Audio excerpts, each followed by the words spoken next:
स्वागत है दोस्तों। आज के मुख्य समाचार में आज देश और दुनिया से कई अहम और बड़ी खबर आ रही है। बात करेंगे हर खबर पर विस्तार से। पेजर ब्लास्ट के एक दिन बाद यूएन ने इजराइल को दिया बड़ा झटका, खाली करना होगा फलस्तीन। इसी के साथ अगली बड़ी खबर में आपको बताएंगे खूनी बदला, हिजबुल्लाह ने इजराइल पर 5 मिनट में दागे 20 रॉकेट। इजराइल ने क्या कहा, बताएंगे विस्तार से। एक और बड़ी अपडेट, बीजेपी में बगावत जारी, सुमेर सिंह तंवर ने छोड़ी पार्टी, पीएम मोदी को भेजा इस्तीफा। राव इंदरजीत सिंह को भी डर सताने लगा। इसी के साथ अगली बड़ी खबर में आपको बताएंगे समय से पहले ही भंग होगी इन राज्यों की विधानसभा। 2029 में आया वन नेशन वन इलेक्शन तो होगा ऐसा। तो चलिए देख लेते आज की पहली बड़ी खबर। पेजर ब्लास्ट के एक दिन बाद यूएन ने इजराइल को दिया बड़ा झटका, खाली करना होगा फलस्तीन। दरअसल दोस्तों, संयुक्त राष्ट्र महासभा ने फलस्तीन द्वारा तैयार किए गए प्रस्ताव को स्वीकार कर लिया, जिसमें ये मांग की गई कि इजराइल 12 महीने के भीतर कब्जा वाले फलस्तीन क्षेत्र में अपनी अवैध उपस्थिति समाप्त करे। प्रस्ताव के पक्ष में 124 वोट मिले, जबकि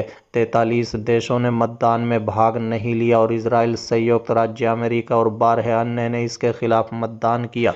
बता दें कि ये कार्रवाई विश्व नेताओं के न्यूयॉर्क में वार्षिक संयुक्त राष्ट्र सम्मेलन के लिए जाने से कुछ दिन पहले इजराइल के अलग थल कर देते ही है। बता दें कि इजराइल के प्रधानमंत्री नेतन्याहू 26 सितंबर को 193 सदस्य महासभा को संबोधित करने वाले हैं।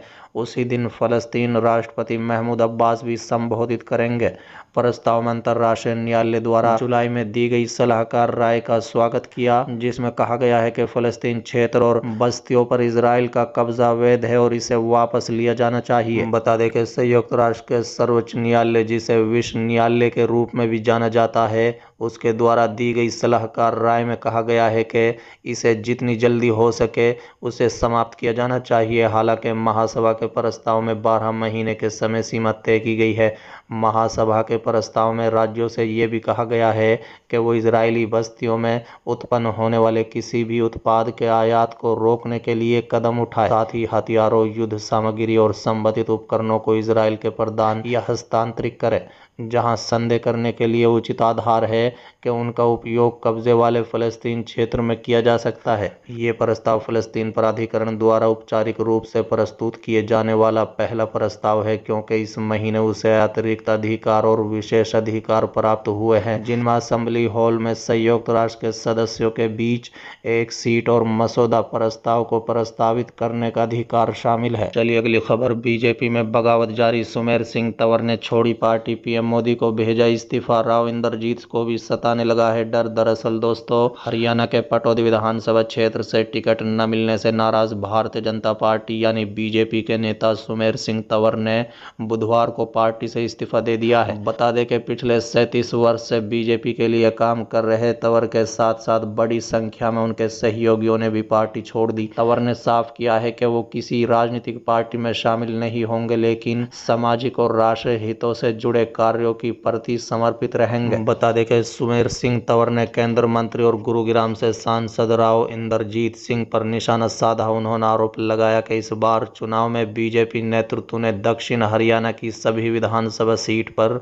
राव इंदरजीत सिंह के परिवार के सदस्यों, रिश्तेदारों और उनके संगठन इंसाफ मंच से जुड़े लोगों को टिकट देकर पार्टी की जीत की संभावनाओं को नुकसान पहुंचाया है। तंवर ने कहा है कि मेहनती और समर्पित कार्यकर्ताओं को अनदेखा किया गया है। तंवर ने प्रधानमंत्री नरेंद्र मोदी को भेजा अपने त्याग पत्र में कहा है कि मोदी लहर और बीजेपी की मेहनती कार्यकर्ताओं की बदौलत ही राव इंदरजीत सिंह ने 2014 से 2024 तक 3 बार चुनाव जीता। तंवर ने कहा है कि माननीय प्रधानमंत्री, ये हरियाणा के हजारों कार्यकर्ताओं का दर्द है। राव इंदरजीत के डर और धमकी के कारण कार्यकर्ता कुछ भी कह नहीं पा रहे हैं। बता दें कि केंद्र मंत्री राव इंदरजीत सिंह कई मौके पर कह चुके हैं कि वो बीजेपी में नहीं आते तो राज्य में बीजेपी की सरकार नहीं बनती।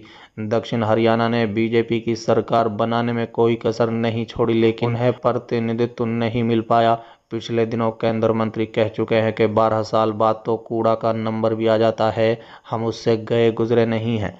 यानी राव इंद्रजीत सिंह कई बार मुख्यमंत्री पद की दावेदारी जता चुके हैं। चलिए अगली खबर। समय से पहले भंग होगी इन राज्यों की विधानसभा, 2029 में आया वन नेशन वन इलेक्शन तो होगा ऐसा। दरअसल दोस्तों, मोदी सरकार वन नेशन वन इलेक्शन पर आगे बढ़ रही है। कोविंद समिति के प्रस्ताव को केंद्र कैबिनेट की मंजूरी मिल चुकी है। गृह मंत्री अमित शाह ने हाल ही में कहा था कि वन नेशन वन इलेक्शन के इस सरकार के कार्यकाल में ही लागू किया जाएगा। बता दें, शाह ने यह भी कहा है कि एक राष्ट्र एक चुनाव पिछले 3 लोकसभा चुनाव में बीजेपी के घोषणा पत्र का हिस्सा रहा है। पिछले साल मोदी सरकार ने कोविंद कमेटी का गठन किया था। इस साल लोकसभा चुनाव से पहले समिति ने अपनी रिपोर्ट राष्ट्रपति द्रौपदी मुर्मू को सौंपी। पैनल ने पहले कदम के रूप में लोकसभा और विधानसभा के लिए एक साथ चुनाव कराने की सिफारिश की, जिसके बाद 100 दिनों के भीतर एक साथ स्थानीय निकाय चुनाव कराने की सिफारिश की गई। कोविंद समिति की सिफारिशों को मानने के बाद सरकार इससे जुड़े विधेयक संसद में पेश करेगी और उसके बाद आगे की प्रक्रिया होगी। बता दें कि वन नेशन वन इलेक्शन के साल 2029 से लागू करना है तो सरकार को इस प्रक्रिया की शुरुआत अभी से ही करनी पड़ेगी। लोकसभा और विधानसभा की अवधि पर संवैधानिक प्रावधानों में संसद द्वारा संशोधन किए जाने के बाद एक साथ चुनाव के लिए कई विधानसभाओं को उनके 5 साल के कार्यकाल की सीमिति से बहुत पहले 2029 में भंग करना होगा।